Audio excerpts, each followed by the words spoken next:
bakmıyor kimse. İsmet Bey, hoş geldiniz. Görüşemedik.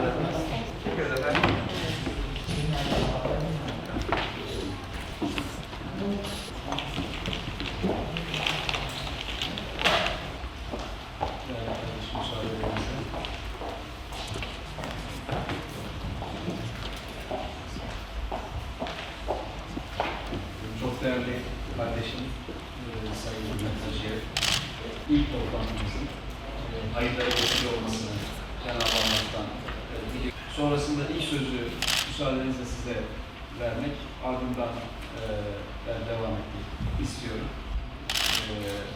Başkan yardımcımız burada. Kendisi inşallah altın alan bizim tarafta oturuyor ama size çalışıyor. Biliyorsunuz. Aziz kardeşim Fəxrəddin Bey, çok sağ olun bu nazik dəvətinize göre, bize göre bir daha da size dərin təşəkkürümüzü bildirmək istərdik. Biz geçen yıl sizinle birlikte olduk ve bugünkü müzakirələrimiz də elə bu müzakirələrimizin davamıdır. Ben de fürsətten istifadə edib Azərbaycan direktörü bize böyle bir deyim var, nereye gelirsen git bir tık aksakalın olması lazım. Aslanlarında bizim milli aksakalımızdır. Səttarov, İsmet mənim bizdə Televiziya ve Radyo Şurasının rəhbəri. Görüşən Məmmədov. Çok sağ olun kardeşim.